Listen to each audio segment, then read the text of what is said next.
Le perroquet vigilant. Dans une ville paisible, un perroquet vigilant fixait son regard sur une ancienne bouche d'égout. Quotidiennement, son comportement singulier éveillait la curiosité et provoquait l'étonnement parmi les habitants. Au milieu du mystère qui planait autour de cette bouche d'égout, un événement surprenant unit les cœurs de la communauté.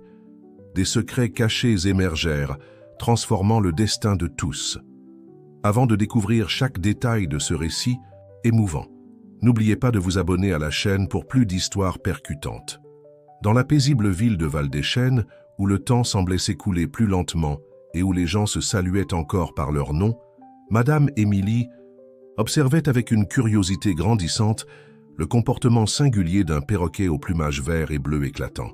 Chaque jour à 6 heures précises du matin, l'oiseau se posait près d'une ancienne bouche d'égout sur la rue des Tilleuls, portant dans son bec des morceaux de nourriture qu'il déposait soigneusement à travers les fentes du métal rouillé. La dame de 65 ans, connue pour sa bonté et pour le jardin le plus fleuri du quartier, avait commencé à remarquer ce manège depuis environ 2 semaines. Au début, elle pensait qu'il s'agissait simplement d'une des excentricités de la nature, mais il y avait quelque chose dans le regard de ce perroquet, une urgence presque humaine, qui l'intriguait profondément. « Henri, viens voir ça !» appela-t-elle son mari par un matin particulièrement ensoleillé. Le couple, ainsi que quelques voisins qui avaient également remarqué la routine inhabituelle de l'oiseau, commencèrent à suivre quotidiennement ce rituel intrigant.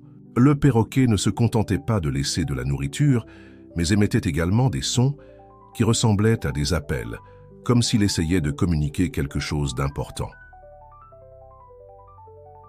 Sophie Mercier, la journaliste du journal local L'Écho de Val-des-Chênes, fut la première à documenter le phénomène. Avec son appareil photo toujours à portée de main, elle commença à enregistrer non seulement le comportement du perroquet, mais aussi les marques qui commençaient à apparaître autour de la bouche d'égout, des égratignures mystérieuses, qui suggéraient que quelque chose ou quelqu'un répondait aux efforts de l'oiseau.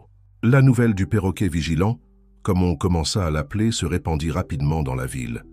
Les enfants se mirent à faire des dessins de l'oiseau mystérieux.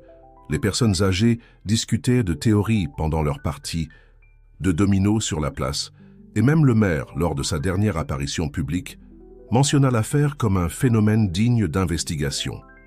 Le mystère s'intensifia lorsque Madame Émilie commença à entendre des sons faibles, presque imperceptibles, provenant de l'intérieur de la bouche d'égout.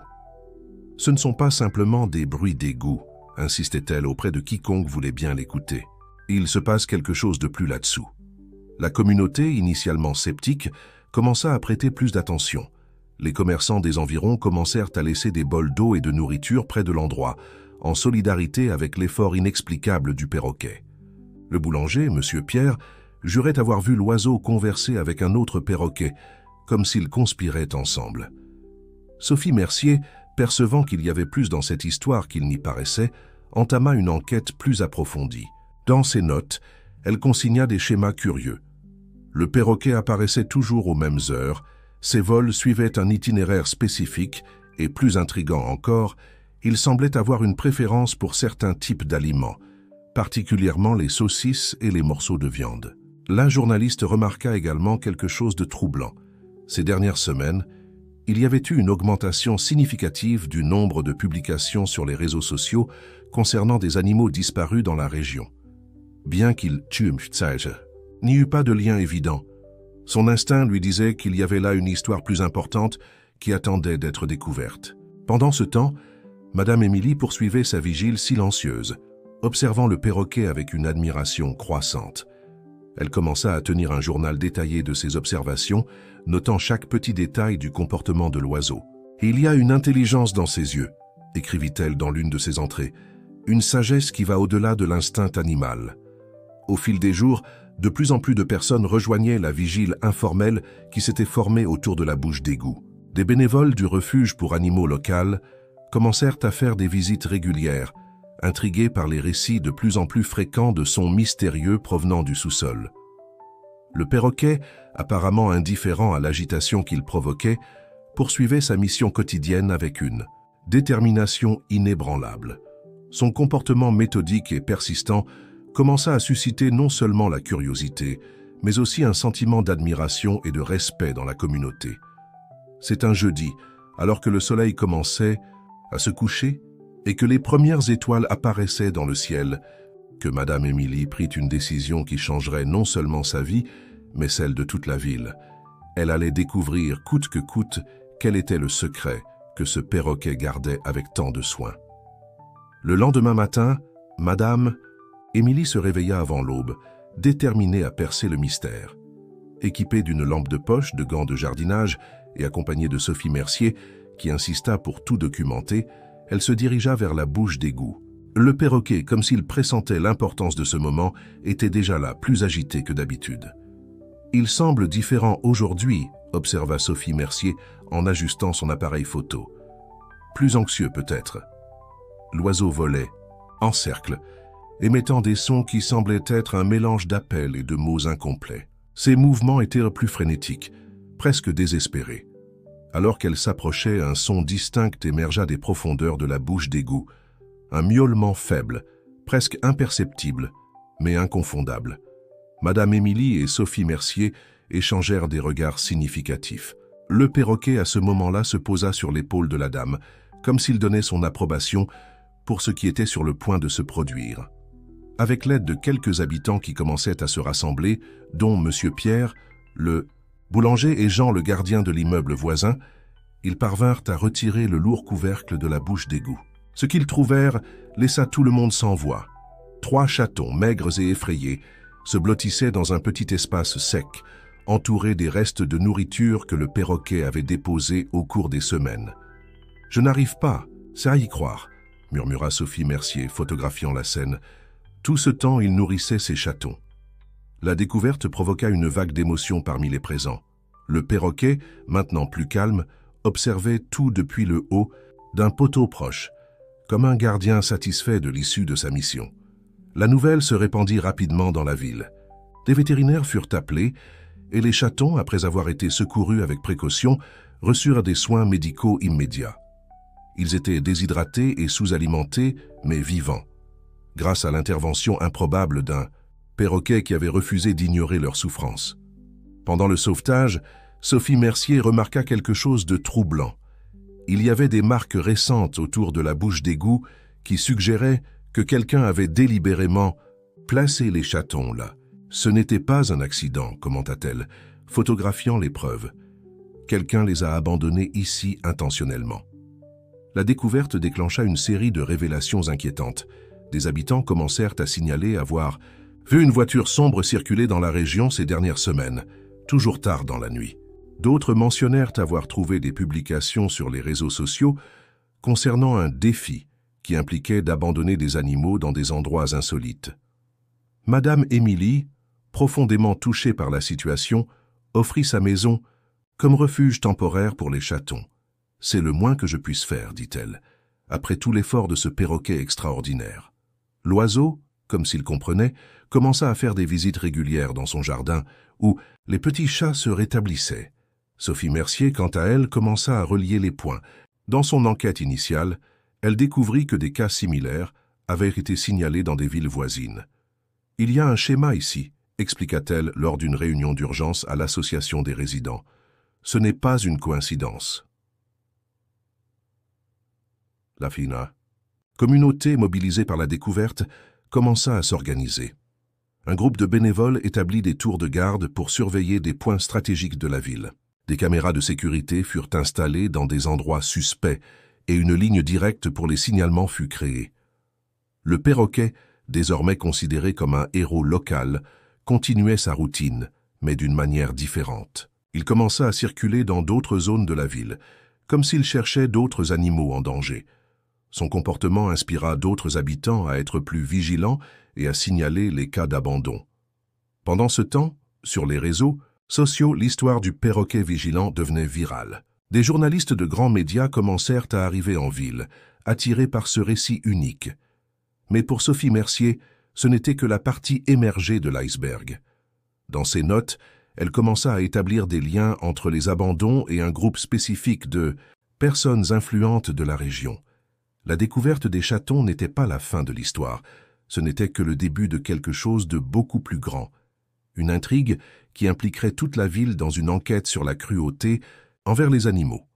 Le pouvoir et la surprenante capacité de compassion démontrée par un simple perroquet. Sophie Mercier passa ses nuits à enquêter sur les réseaux sociaux, plongeant dans un univers troublant de hashtags et de défis viraux. Sur son bureau à la rédaction du journal local, des piles de notes s'accumulaient tandis qu'elle établissait des connexions entre différents cas d'abandon d'animaux dans la région. « Regarde ça », montra-t-elle à Madame Émilie, qui était devenue sa partenaire informelle dans l'enquête. Sur l'écran de l'ordinateur, plusieurs publications affichaient le même modèle. Des animaux abandonnés dans des endroits insolites, toujours accompagnés d'un hashtag spécifique, « Défi extrême animaux ». Le phénomène semblait avoir commencé 3 mois plus tôt dans une ville voisine, lorsqu'un influenceur digital local, connu sous le nom de Roi du contenu, avait publié une vidéo suggérant à ses abonnés d'innover dans la façon de se débarrasser des animaux indésirables. Ce qui avait commencé comme une plaisanterie de mauvais goût s'était rapidement transformé en une tendance sinistre. Pendant ce temps, les 3 chatons secourus se rétablissaient dans la maison de Madame Émilie. Le perroquet, qui répondait « maintenant au nom de gardien », faisait des visites régulières, apportant de petits cadeaux, des feuilles, des brindilles, et occasionnellement des morceaux de papier qui se révéleraient importants pour l'enquête. « Ce ne peut pas être une coïncidence », murmura Sophie Mercier, examinant l'un des papiers apportés par le perroquet. C'était un morceau de dépliant avec le logo d'une entreprise d'événements locale, Élite Divertissement, connue pour organiser des fêtes luxueuses pour la haute société de la région. La journaliste commença à remarquer un schéma inquiétant. Plusieurs cas d'abandon coïncidaient avec les dates des événements organisés par l'entreprise. Sur leurs réseaux sociaux, elle trouva des photos de fêtes où des animaux exotiques étaient utilisés comme attractions pour disparaître ensuite. Madame Émilie, utilisant son réseau de contacts construit au cours d'années de bénévolat, commença à recevoir des témoignages préoccupants. « Une ancienne employée d'Élite Divertissement m'a contacté », confia-t-elle à Sophie Mercier. Elle a des informations sur un système plus vaste impliquant des personnalités importantes de la ville. La source, qui préférait rester anonyme, révéla que l'entreprise servait de façade à un groupe qui proposait des expériences extrêmes à des clients fortunés. L'abandon d'animaux n'était qu'une des activités du groupe, qui organisait également des safaris urbains et des chasses au trésor aux conséquences dévastatrices pour la faune locale. Le perroquet gardien, comme s'il comprenait la gravité de la situation, commença à présenter un comportement encore plus intrigant.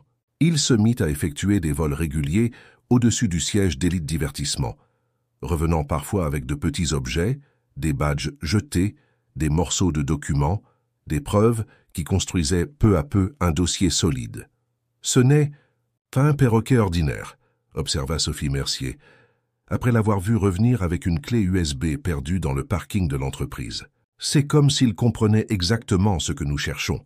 Le dispositif, bien que endommagé, contenait des fragments de feuilles de calcul avec des dates et des lieux de futurs événements spéciaux.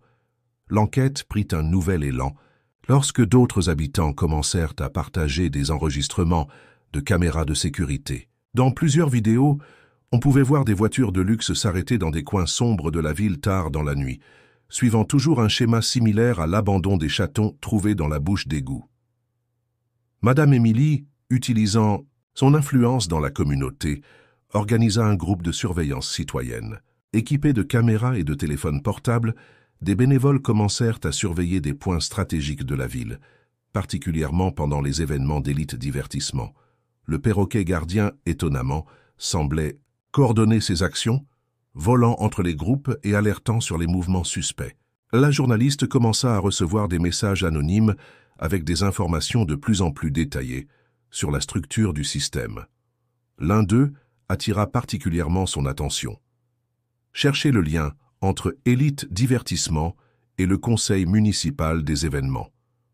La réponse se trouve dans les registres des dons de campagne. L'étau commençait à se resserrer, mais Sophie Mercier savait qu'il devait être prudent. Plus l'enquête s'approfondissait, plus il se rendait compte qu'ils avaient affaire à des personnes puissantes et influentes. Le défi maintenant n'était pas seulement d'exposer la vérité, mais de le faire de manière à ce qu'elle ne puisse être ignorée ou dissimulée. Alors que la nuit tombait, sur Val-des-Chênes, Madame Émilie observait le perroquet gardien sur son perchoir improvisé dans le jardin. « Tu savais tout depuis le début, n'est-ce pas ?» murmura-t-elle. L'oiseau la fixa simplement de ses yeux brillants, comme s'il gardait encore plus de secrets à révéler. À mesure que l'enquête de Sophie Mercier et Madame Émilie s'approfondissait, l'atmosphère à Val-des-Chênes commença à changer subtilement. Des regards méfiants étaient échangés dans les rues, et des conversations à voix basse cessèrent brusquement lorsque des étrangers s'approchaient. La ville, autrefois paisible, semblait être au bord d'une révélation qui ébranlerait ses structures. Un matin, Sophie Mercier arriva à la rédaction du journal pour découvrir son ordinateur piraté. Des fichiers supprimés et un message menaçant sur l'écran. « Attention où vous mettez le nez. Certains secrets doivent rester enterrés. » La journaliste, loin d'être intimidée, y vit la confirmation qu'elle était sur la bonne voie. Madame Émilie, quant à elle, commença à remarquer des voitures inconnues stationnées pendant de longues périodes près de sa maison. « Ils pensent qu'ils peuvent nous faire peur », dit-elle à Sophie Mercier, avec une détermination surprenante pour ses 65 ans. Mais ils ne savent pas à qui ils ont affaire. Le perroquet gardien, comme s'il sentait la tension croissante, intensifia ses activités. Ses vols de reconnaissance devinrent plus fréquents et audacieux. Un jour, il revint avec quelque chose qui laissa Sophie Mercier bouche bée, un badge de sécurité d'élite divertissement. « Comment a-t-il obtenu ça ?» demanda Madame Émilie, examinant l'objet. « Je ne sais pas, » répondit Sophie Mercier, « mais cela pourrait être notre clé pour entrer dans leur prochain événement. » Utilisant ses compétences d'investigation et le badge obtenu par Gardien, Sophie Mercier réussit à s'infiltrer dans un événement exclusif d'élite divertissement. Ce qu'elle y vit la horrifia. Dans une zone réservée, loin des yeux des invités ordinaires, des membres de l'élite locale participaient à une vente aux enchères d'animaux exotiques, beaucoup clairement maltraités et effrayés. Le cœur, battant et utilisant un petit enregistreur caché, Sophie Mercier documenta des conversations qui impliquaient des figures éminentes de la ville, y compris des politiciens et des hommes d'affaires, dans un réseau de trafic d'animaux et de divertissement. Cruel. Pendant ce temps, Madame Émilie coordonnait un réseau d'informateurs à travers la ville. Voisins, commerçants et même des enfants d'âge scolaire commencèrent à signaler des véhicules suspects et des activités étranges. Le perroquet gardien semblait être partout à la fois, comme une sentinelle ailée, alertant sur les mouvements inhabituels. L'enquête prit un tournant inattendu lorsque l'un des chatons secourus de la bouche d'égout, maintenant un chat en bonne santé et joueur, s'échappa du jardin de Madame Émilie. En suivant l'animal, elle et Sophie Mercier furent conduites à un entrepôt abandonné en périphérie de la ville. Là, elles découvrirent des caisses de transport vides et des documents partiellement brûlés qui suggéraient une opération beaucoup plus importante qu'elles ne l'imaginaient initialement. Cela ne concerne pas seulement Val-des-Chênes, conclut Sophie Mercier, examinant les papiers. C'est un réseau qui s'étend dans tout le département, peut-être même dans tout le pays. La découverte, cependant, ne passa pas inaperçue. Le lendemain matin, Madame Émilie se réveilla pour trouver son jardin détruit et un message menaçant peint sur son mur. Dernière chance. Reculez maintenant. Loin de se laisser intimider, la communauté s'unit encore davantage. Les voisins se relayaient pour surveiller la maison de Madame Émilie et le journal local, défiant les pressions, commença à publier une série d'articles exposant des parties de l'enquête. Le tournant décisif vint lorsque Gardien, dans l'un de ses vols, réussit à capturer des images surprenantes avec une petite caméra que Sophie Mercier avait adaptée pour lui. Les photos montraient clairement le maire de la ville dans une réunion clandestine avec les organisateurs des événements d'élite divertissement. Avec ces preuves en main, Sophie Mercier savait qu'il était temps d'agir. Elle prépara un dossier complet incluant toutes les preuves collectées et l'envoya simultanément aux autorités départementales, aux médias nationaux et aux organisations de protection animale. La réaction fut immédiate et écrasante. En quelques heures, Val-des-Chênes se retrouva au centre d'une tempête médiatique. Des voitures de police et des camionnettes de chaînes de télévision envahirent la paisible ville. Le maire, dans une conférence de presse hâtive, nia toutes les accusations, mais la nervosité dans sa voix était évidente. Tandis que la ville bouillonnait avec les révélations, Madame Émilie, Sophie Mercier et un groupe d'habitants se réunirent dans le jardin récemment restauré. Le perroquet gardien se posa au centre du groupe, comme s'il présidait la réunion. Que faisons-nous maintenant? Demanda quelqu'un. Sophie Mercier sourit, déterminée. Maintenant, nous nous assurons que la vérité éclate au grand jour, peu importe le coût. Madame Émilie acquiesça, caressant doucement les plumes de Gardien, et nous garantissons qu'aucun animal ne souffre plus aux mains de ces criminels. Le soleil se couchait sur Val-des-Chênes, marquant la fin d'une ère de secret et le Mintiestindis, début d'une bataille pour la justice, qui promettait de transformer non seulement la ville, mais peut-être toute la région. Dans les jours qui suivirent les révélations initiales, Val-des-Chênes se transforma en un véritable centre d'activité frénétique. Des journalistes de tout le pays campaient dans les rues principales, des caméras de télévision diffusaient en direct depuis chaque coin de rue, et les réseaux sociaux explosaient avec des hashtags comme « Justice à Val-des-Chênes » et « Gardien héros ». Sophie Mercier, désormais reconnue nationalement pour son travail d'investigation, avait à peine le temps de respirer. Interviews, témoignages aux autorités et réunions avec des militants des droits des animaux remplissaient ses journées. Cependant, elle savait que la bataille était loin d'être terminée. « Ils essaient d'étouffer l'affaire », dit-elle à Madame Émilie lors d'un rare moment de calme dans son jardin. Le maire a engagé une équipe d'avocats de haut niveau et menace de poursuivre pour diffamation. Madame Émilie, caressant distraitement Gardien qui se reposait sur ses genoux, répondit avec une détermination surprenante. « Alors nous devons creuser plus profondément. Il y a plus dans cette histoire, je peux le sentir. » Et elle avait raison. À mesure que l'enquête s'élargissait, de nouvelles couches de la conspiration commençaient à se révéler. Un fonctionnaire anonyme de la mairie contacta Sophie Mercier, fournissant des documents qui montraient comment des fonds destinés à des programmes de protection animale avaient été détournés vers des comptes liés à Élite Divertissement. Pendant ce temps, Gardien poursuivait sa veille inlassable sur la ville. Ces vols, autrefois considérés comme une curiosité, étaient maintenant suivis avec attention par les habitants.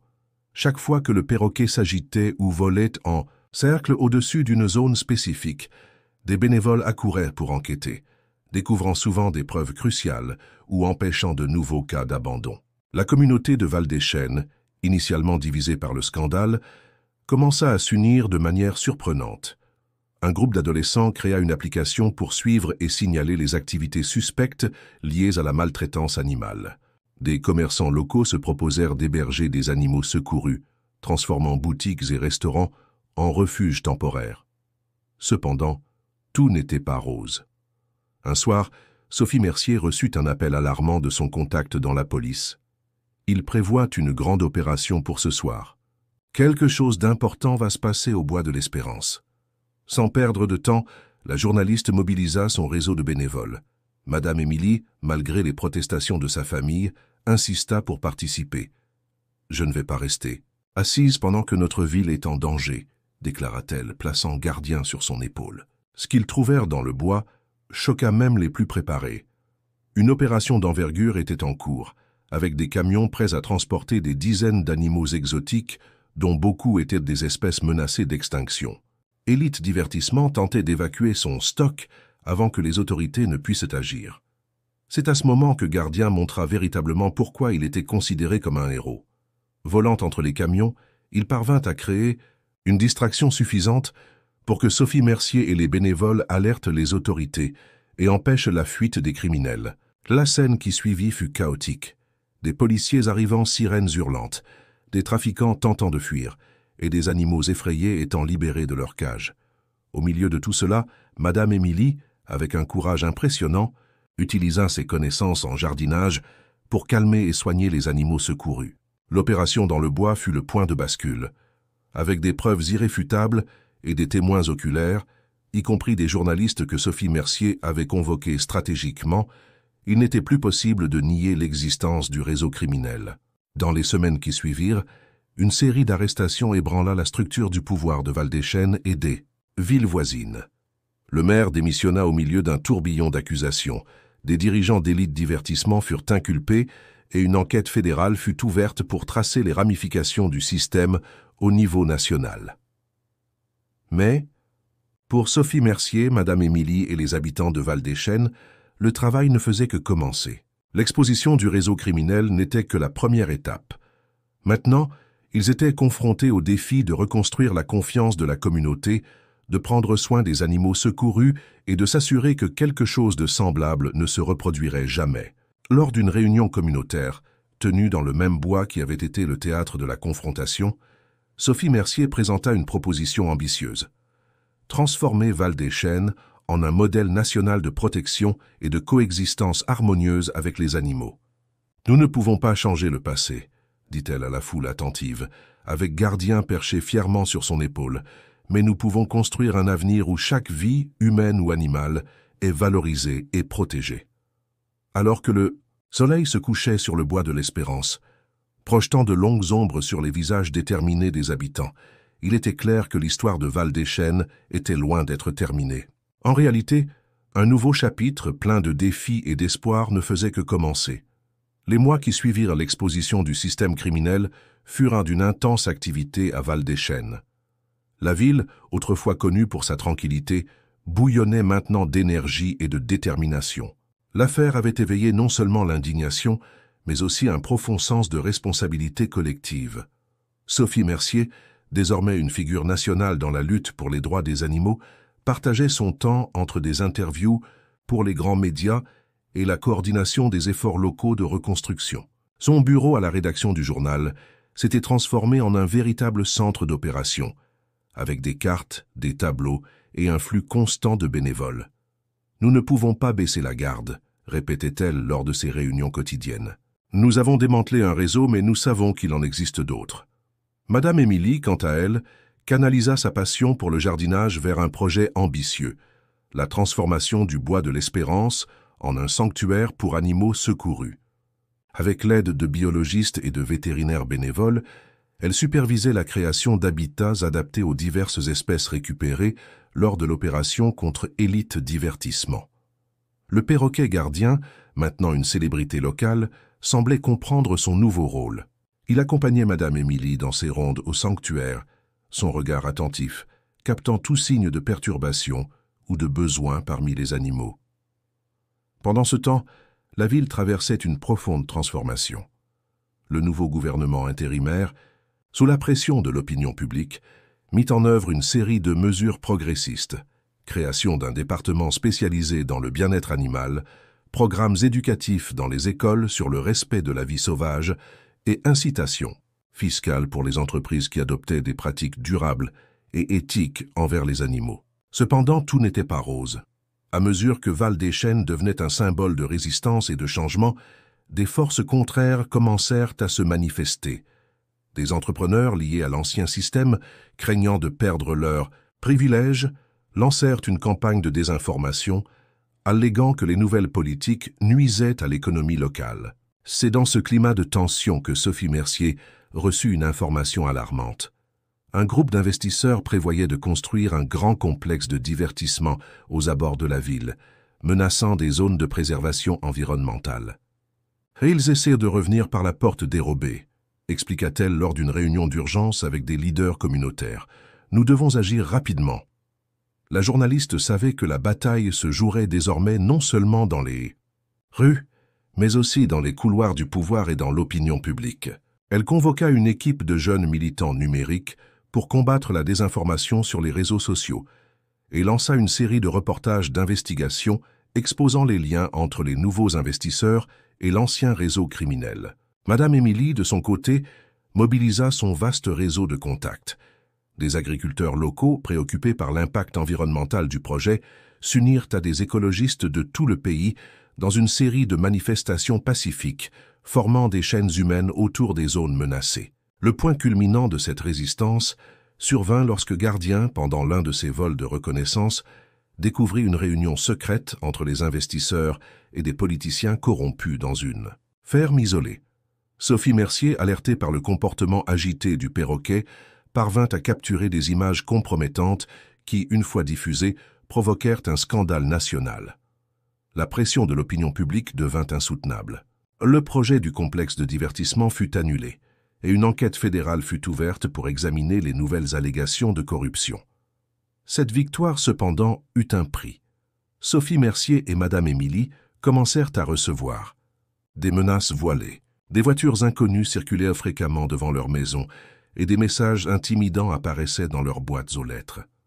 Loin de se laisser intimider, le duo y vit un signe qu'elles étaient sur la bonne voie.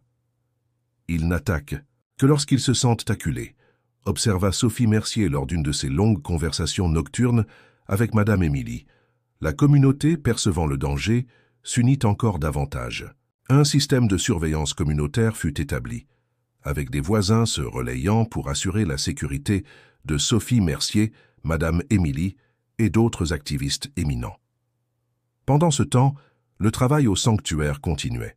Les animaux secourus, dont beaucoup étaient traumatisés par des années de mauvais traitements, commençaient à montrer des signes de rétablissement. Gardien semblait avoir un rôle spécial dans ce processus, sa présence tranquille et vigilante, apportant du réconfort non seulement aux humains, mais aussi aux autres animaux. Un soir, observant le perroquet interagir doucement avec un bébé, singe secouru, Madame Émilie eut une épiphanie. « Nous ne sauvons pas seulement des animaux, dit-elle à Sophie Mercier. Nous réapprenons à être humains. » À mesure que l'automne approchait, apportant une brise fraîche et la promesse de changement, Val-des-Chênes se préparait à un nouveau chapitre dans son voyage de transformation. La lutte était loin d'être terminée, mais la ville avait trouvé sa voie et son but. Sophie Mercier, regardant l'horizon de sa ville natale, désormais si différente et en même temps si familière, sentit une vague de détermination renouvelée. « Nous continuerons, pensa-t-elle, peu importe ce qui nous attend. » L'hiver arriva à Val-des-Chênes, apportant non seulement le froid, mais aussi une atmosphère de tension palpable. Les avancées réalisées ces derniers mois avaient ébranlé des structures de pouvoir profondément enracinées, et maintenant, les forces opposées au changement préparaient leur contre-attaque. Sophie Mercier, par un froid matin de janvier, reçut une enveloppe anonyme contenant des documents qui suggéraient une conspiration bien plus vaste qu'il ne l'avait initialement imaginée. Les preuves indiquaient un réseau interdépartemental de trafic d'animaux, avec des ramifications atteignant les plus hauts échelons du gouvernement régional. « C'est plus grand que Val-des-Chênes, » dit-elle à Madame Émilie, étalant les papiers sur la table de la cuisine. « Si ces informations sont correctes, nous avons affaire à quelque chose qui pourrait secouer tout le pays. » Madame Émilie, avec Gardien perché sur son épaule, examina les documents avec une expression grave. « Plus nous creusons profondément, plus nous trouvons de saleté. Mais nous ne pouvons pas reculer maintenant. » Dans les jours qui suivirent, Sophie Mercier et son équipe travaillèrent sans relâche pour vérifier et corroborer chaque morceau d'information. Gardien, comme s'il sentait l'urgence de la situation, intensifia ses patrouilles dans la ville, revenant souvent avec des morceaux de papier ou des objets qui, inexplicablement, semblaient toujours pertinents pour l'enquête. Pendant ce temps, au sanctuaire du Bois de l'Espérance, Madame Émilie remarqua une augmentation alarmante du nombre d'animaux blessés ou malades amenés pour recevoir des soins. Beaucoup présentaient des signes de mauvais traitement correspondant aux pratiques des laboratoires clandestins de tests. Ils accélèrent leurs opérations, conclut Sophie Mercier, après avoir visité le sanctuaire. Ils savent que nous sommes près de les exposer, et ils essaient de maximiser leurs profits avant que tout ne s'effondre. La situation atteignit un point critique lorsque, lors d'une assemblée municipale pour discuter de nouvelles lois de protection animale, un groupe de manifestants opposés au changement envahit les lieux. Le chaos qui s'ensuivit fut capturé en direct par les caméras de télévision, montrant à tout le pays la bataille qui se livrait à Val-des-Chênes. Ce fut à ce moment de crise que Gardien prouva une fois de plus sa valeur extraordinaire. Volant au-dessus de la foule agitée, le perroquet parvint à créer une diversion suffisante pour que Sophie Mercier et d'autres leaders communautaires puissent calmer les esprits et reprendre le contrôle de la situation. L'incident, loin de décourager les défenseurs de la cause animale, servit de catalyseur. Des citoyens qui étaient jusqu'alors restés neutres se virent obligés de prendre position. Le hashtag « Nous sommes avec Val-des-Chênes » devint une tendance nationale et des manifestations de soutien commencèrent à apparaître dans plusieurs villes du pays. Sentant le vent tourner, les dirigeants du réseau criminel décidèrent qu'il était temps d'une action drastique. Par une nuit orageuse, Sophie Mercier reçut un appel téléphonique anonyme « Ils vont attaquer le sanctuaire, maintenant ». Sans perdre une seconde, elle activa son réseau de contacts. En quelques minutes, des bénévoles de toute la ville convergeaient vers le bois de l'Espérance, formant une barrière humaine autour du sanctuaire. La scène qui suivit semblait sortie d'un film d'action. Des camions et des véhicules blindés tentèrent de forcer l'entrée du bois, seulement pour être arrêtés par la détermination inébranlable des citoyens de Val-des-Chênes. Gardien survolait les lieux, son cri strident servant de cri de guerre pour les défenseurs. Au plus fort de la confrontation, alors qu'il semblait que la violence était inévitable, quelque chose d'extraordinaire se produisit. Les animaux du sanctuaire, menés par un majestueux lion secouru des mois auparavant, commencèrent à rugir et à crier à l'unisson. Le son, amplifié par l'acoustique naturelle du bois, était assourdissant et émouvant. Les envahisseurs, confrontés non seulement à la résistance humaine, mais aussi à la clameur des animaux mêmes qu'ils avaient l'intention d'exploiter, hésitèrent. Dans ce moment de pause, Sophie Mercier vit sa chance. S'avançant vers la ligne de front, elle leva un mégaphone. « Vous êtes filmés et diffusés en direct dans tout le pays. Vos identités sont connues et les autorités sont en route. C'est votre dernière chance de reculer. » Pendant quelques secondes tendues, l'avenir de Val-des-Chênes et peut-être de tout le mouvement de protection animale dans le pays sembla suspendu à un fil. Puis, lentement, les véhicules commencèrent à reculer. Quand les premières lueurs du matin percèrent l'horizon, illuminant le bois de l'Espérance, il devint clair qu'une bataille cruciale avait été gagnée. Les images de la confrontation, diffusées en direct et partagées des millions de fois sur les réseaux sociaux, avaient exposé une fois pour toutes la brutalité et l'avidité derrière l'exploitation animale. Sophie Mercier, épuisée mais triomphante, observa Gardien se poser doucement sur son épaule. « C'est fini ?» demanda-t-elle de façon rhétorique au perroquet.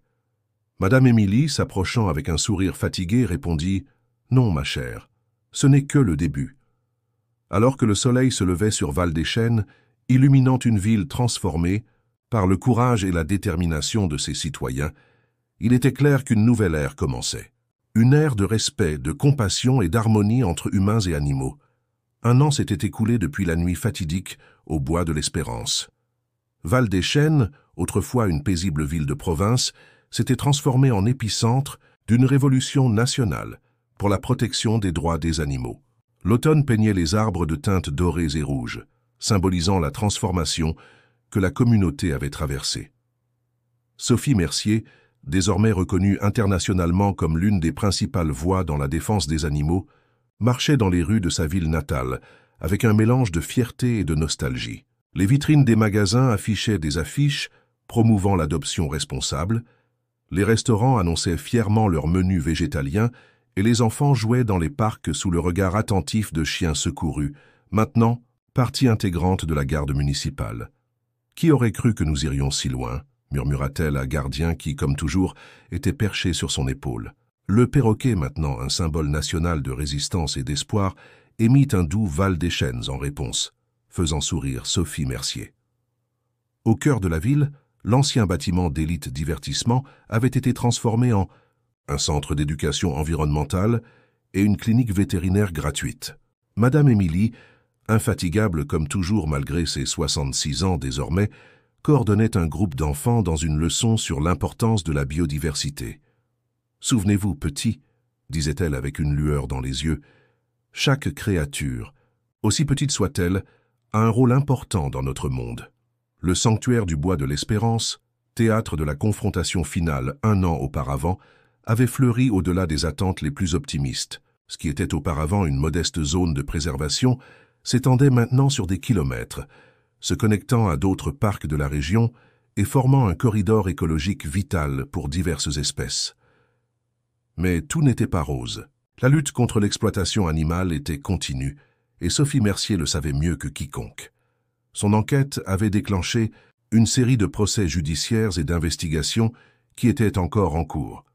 Des politiciens corrompus et des entrepreneurs sans scrupules avaient été arrêtés, mais la journaliste était consciente que d'autres menaces pourraient surgir.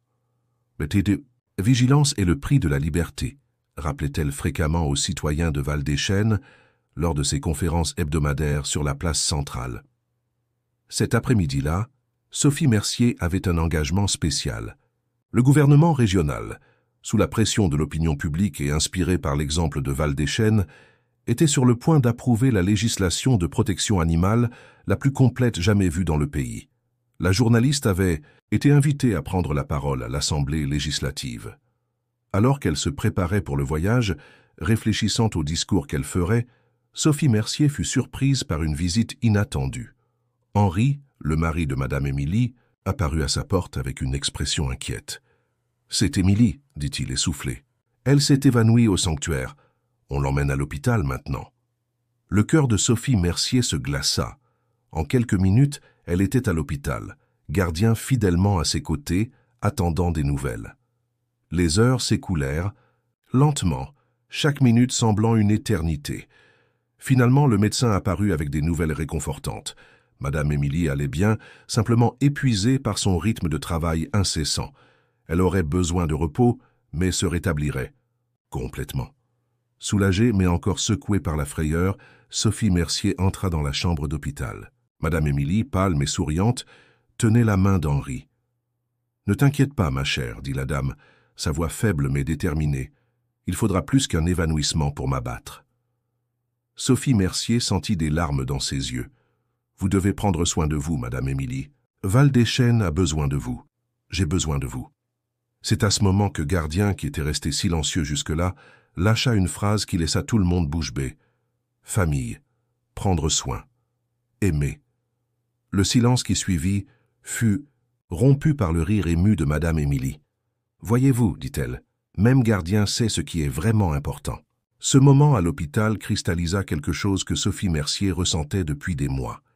La lutte pour les droits des animaux, aussi noble soit-elle, ne pouvait se faire au détriment du bien-être de ceux que nous aimons. Dans les jours qui suivirent, tandis que Madame Émilie se rétablissait, la communauté de Val-des-Chênes s'unit d'une manière encore plus profonde. Des bénévoles se relayaient pour s'occuper du sanctuaire, des voisins préparaient des repas pour la famille, et même d'anciens opposants offraient leur aide. Lorsque vint enfin le jour du vote à l'Assemblée législative, Sophie Mercier monta à la tribune avec une clarté renouvelée. Son discours, diffusé en direct dans tout le pays, ne portait pas seulement sur les droits des animaux, mais sur l'empathie, la communauté et le pouvoir transformateur de l'amour. Ce qui s'est passé à Val-des-Chênes, conclut-elle, avec « Gardien fièrement perché sur son épaule », n'était pas seulement une victoire pour les animaux. C'était un rappel de notre humanité partagée, de notre connexion avec toutes les formes de vie. En protégeant les plus vulnérables, nous devenons plus forts. En ouvrant nos cœurs à d'autres créatures, nous redécouvrons le meilleur en nous-mêmes. La loi fut approuvée à l'unanimité, une victoire historique qui résonnerait pour des générations. Mais pour Sophie Mercier, Madame Émilie et les citoyens de Val-des-Chênes, ce n'était qu'une étape de plus dans un voyage continu. Ce soir-là, réunis dans le jardin de Madame Émilie, maintenant rétablis et plus déterminés que jamais, les amis réfléchirent à tout ce qu'ils avaient accompli et aux défis qui les attendaient encore. « Vous savez, dit Madame Émilie, caressant doucement les plumes de Gardien, quand tout cela a commencé, je pensais que nous sauvions des animaux. Maintenant, je vois qu'en réalité, ils nous ont sauvés. » Sophie Mercier acquiesça, regardant le ciel étoilé au-dessus d'eux. L'avenir était encore incertain, plein de défis et de possibilités. Mais une chose était claire, l'histoire de Val-des-Chênes, de Gardien et de tous ceux qui s'étaient unis pour une cause plus grande qu'eux-mêmes continuerait à inspirer et à transformer des vies, tant humaines qu'animales, pour les nombreuses années à venir. Fin de l'histoire, chers auditeurs. Nous espérons que le voyage de Sophie Mercier, Madame Émilie et l'incroyable perroquet Gardien a touché vos cœurs. Cette histoire de courage, de compassion et de transformation n'est qu'une des nombreuses narrations inspirantes que nous avons à partager. Si vous avez été ému par la lutte de Val-des-Chênes, n'oubliez pas de vous abonner à notre chaîne et de liker cette vidéo. Nous avons préparé une playlist spéciale avec d'autres histoires tout aussi captivantes sur la relation entre humains et animaux. Vous pouvez la trouver en cliquant sur le lien à gauche. Chaque jour, nous apportons de nouvelles histoires qui explorent la complexité et la beauté de la vie sous toutes ses formes. Ensemble, nous pouvons faire la différence. Partagez vos propres expériences et réflexions dans les commentaires ci-dessous. Souvenez-vous, chaque voix compte, chaque action importe. À la prochaine histoire.